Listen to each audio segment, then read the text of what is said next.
The bird of Hermes is my name, eating my wings to make me tame.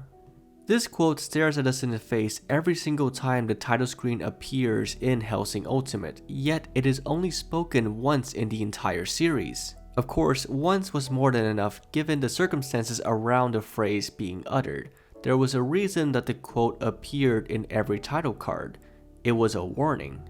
These two lines were the only thing keeping the mortal world safe from the true horror that was Alucard. While these lines gave us one of the most terrifying displays of power in anime, there isn't much explanation or elaboration on the words being spoken. In this video, I want to break down the meaning of this line and explain why the creators of Hellsing Ultimate felt that they were so crucial that they needed to accompany the title screen every single time. These 14 words are not only a reflection of the Vampire King's nightmarish power, but they also summarize Alucard's entire characterization and the greater themes of Hellsing as a whole. Let's see if we can figure out why Alucard calls himself the Bird of Hermes.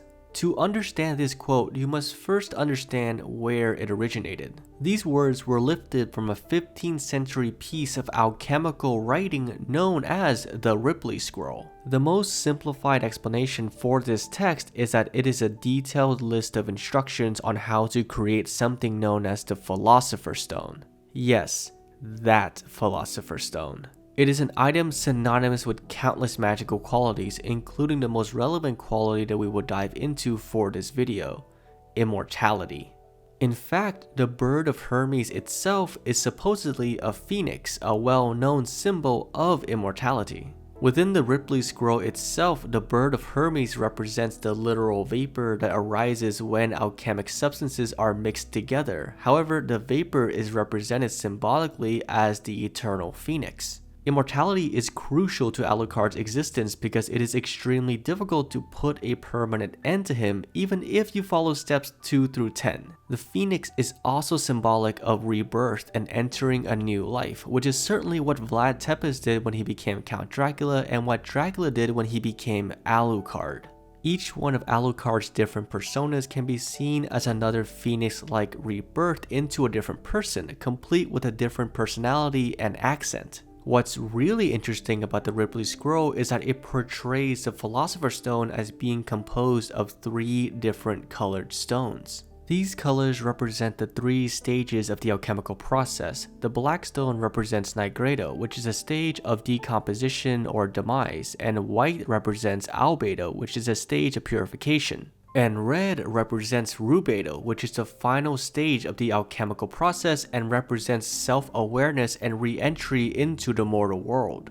It should also be noted that rubedo is also represented in alchemic texts using the symbol of the phoenix because it represents returning to the world with a clear sense of self. If you look at any of Alucard's multiple forms, you'll see that black, white, and red make up his entire color palette. And not only that, but the ratio of colors used in each design gives us a glimpse into Alucard's mental state in each of his different forms. His Count Dracula form is dressed in almost all black, with the inner lining of his cape flashing some red, and the only white shown is on his ghostly pale skin. Black in the alchemical process represents death, and it is Dracula's dominant color, which makes a lot of sense. Not to mention, right before becoming Dracula, he was the infamous Vlad the Impaler, so he was already sending people to meet their ancestors in waves. This is not to say that modern day Alucard doesn't do the same thing, but if you consider how many souls popped out of restraint level 0 looking like they came from this era, I think it's safe to say that he was taking way more walks back when he was Dracula. You'll also see that black is the dominant color whenever Alucard releases his restrictions, indicating that nothing in front of him is going to have a future. Sorry Luke Valentine, but you didn't have to destroy his 70-inch plasma screen TV. The next form that we see Alucard take was as a little girl in the 40s. This form had a white suit with long black hair, and a touch of red comes from his glowing crimson eyes. In this form, white is the dominant color, symbolizing Alucard's purification from the evil Count Dracula into a more innocent looking form, at least on the surface. We can tell from the long black hair that he was still very good at taking walks. However, after being tamed by Abraham Van Helsing, he was no longer acting on his wanton barbarism. The vampire slayer domesticated Dracula and turned him into Alucard. He was an obedient pet to the Hellsing organization and was a shell of the former great vampire king. This is where we get the very little red in his design, because at this point Alucard has lost much of his sense of self after his defeat. This takes us to his modern day look. Contemporary Alucard likes to take a walk wearing a striking red suit and a hat that adorns his pitch black hair while covering his hands with bright white gloves. It seems that the ratio of red to white in this modern outfit is an inverse of his 40s look. Now, red is the dominant color and there is only a splash of white in his gloves. The reversal in color shows that Alucard has gained more self-awareness and no longer needs to be purified or tamed. This form is where Alucard fully accepted his role as Integra's guard dog. He understands his limitations as an unstoppable monster owned by a far less powerful master, and he simply enjoys his existence. The black, of course, still lingers around in his design because wherever Alucard goes, the Grim Reaper isn't far behind. I also wanted to note that when Ceres self-actualized and ascended to being a true vampire, her outfit also permanently stained red. The more you think about the alchemical process, the more that the Bird of Hermes line makes sense. But what if I told you that there was a deeper meaning to Alucard's connection with the Philosopher's Stone than just his outfit choices? If you think about it, the 3 stages of developing a Philosopher's Stone can also be used to map out Alucard's character arc in the final battle of the story. Alucard begins the night by following Integra's orders to release Restraint Level 0. The Bird of Hermes has arrived on the battlefield to begin its resurrection process, and the first step in that process is always annihilation. Alucard also reverts back to his Count Dracula form, and the billowing of his black cape signifies that everyone there was about to meet their end. As the night goes on, Alucard progresses to the next stage, Albedo, when he battles a de-aged Walter C. Dornez. Alucard takes on his young girl form, dressed in white, signifying purification. Walter also ages back to the form of a child, and the battle devolves into a playground fight between 2 super powerful children. Their childlike forms symbolize purity and innocence being tainted and corrupted by their evilness.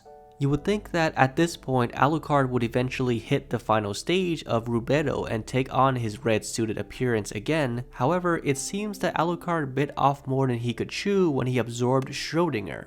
Not much is known about how Schrödinger got his powers or where the Major found an omnipresent Catboy. All we know about him is that as long as he is aware of his own existence and believes that he is there, he can be anywhere, everywhere, and nowhere. Once Alucard consumed Schrödinger and gained his powers of omnipresence, he also existed everywhere and nowhere simultaneously. However, since Alucard's soul contains the millions of other souls that he has taken over his centuries of existence, it was difficult for him to hear through the noise, and therefore he wasn't able to be fully self-aware enough to maintain his existence. Hence why he blinked out of reality the second he ate Schrödinger. In the simplest terms to describe this, Schrödinger has a single mind and the ability to exist everywhere as long as his single mind thinks it to be so. When Alucard eats him, the millions of screaming minds inside him makes it hard for him to think properly about when and where he wants to exist, so it softlocks him from reality. For the next 30 years, Alucard, in his transcendent state beyond reality, eliminated every single soul existing inside him one by one. 3,424,867 souls. I did the math, and Alucard had to take out approximately 312 souls a day, or about 13 an hour. After doing some spring cleaning on his soul, Alucard was able to regain self-awareness and recognized himself, which allowed him to fully utilize Schrödinger's powers and return to existence. Upon his return, we see him in his classic red suit arriving at the Rubedo stage. He is fully realized, reborn into a new life once again, and more powerful now than ever. Now that we've sufficiently broken down the first part of the rhyme and explained how Alucard is the Bird of Hermes, let's talk about why he eats his own wings. It is interesting that the metaphorical bird in the poem is owned by Hermes.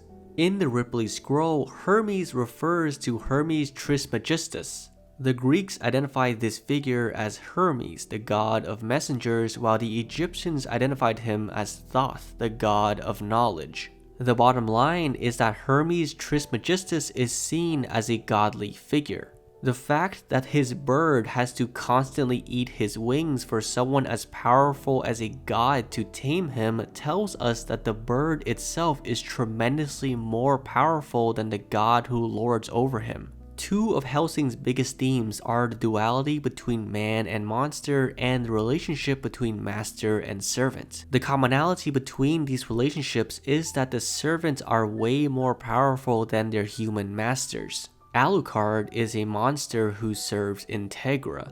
Alexander Anderson is a monster who serves Maxwell, and the monsters of Millennium all serve the Major. All of these monsters, despite being unbelievably powerful, share the fact that none of them have wills of their own. They only exist to follow the orders of their masters, especially in the case of Alucard and Millennium. Anderson disobeys Maxwell since his true master is God, so when Maxwell gives an order that he feels goes against God's will, he will refuse to follow it. Anderson himself even states that he wishes that he was born as a hurricane to deliver God's will and that he wants nothing more than to be God's perfect monster. On the other hand, all that Alucard wants in his life is to follow the orders of his master Integra.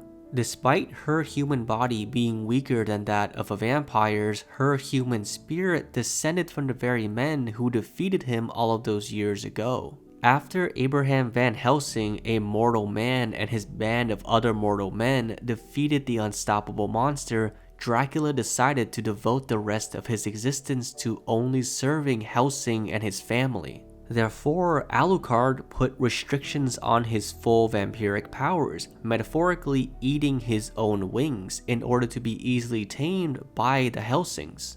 You could also interpret Alucard purging the souls from his body as another way that he, as the Bird of Hermes, ate his own wings to be tamed, because right after he finished purifying himself, he returned back to his master, Integra, Fairbrooks, Wingate's Hellsing. Now that Alucard has reached a state where he has fully realized who he is and has become the most powerful being ever, the only thing keeping him from bringing oblivion onto the world is Integra. We find out at the end of the series that Integra has chosen to live out the rest of her mortal life and not sire any heirs to carry on the Hellsing family legacy. One shudders to imagine what will happen once the Bird of Hermes no longer needs to eat its own wings. Thank you all so much for watching the video all the way to the end, and hopefully you enjoyed this analysis on Alucard and the Bird of Hermes. I've always loved that line, and it was really fun diving into the Ripley Scroll and alchemic lore, and I'm sure that the information I provided here isn't 100% correct, so if anyone would like to add to my ideas or correct any mistakes I might have made regarding alchemy, then please feel free to let me know in the comments down below. And while you're there, let me know your thoughts on Alucard and Hellsing Ultimate as a whole. It's one of my favorite anime series of all time. And as always, don't forget to like and subscribe, and I'll catch you next time with more lukewarm takes.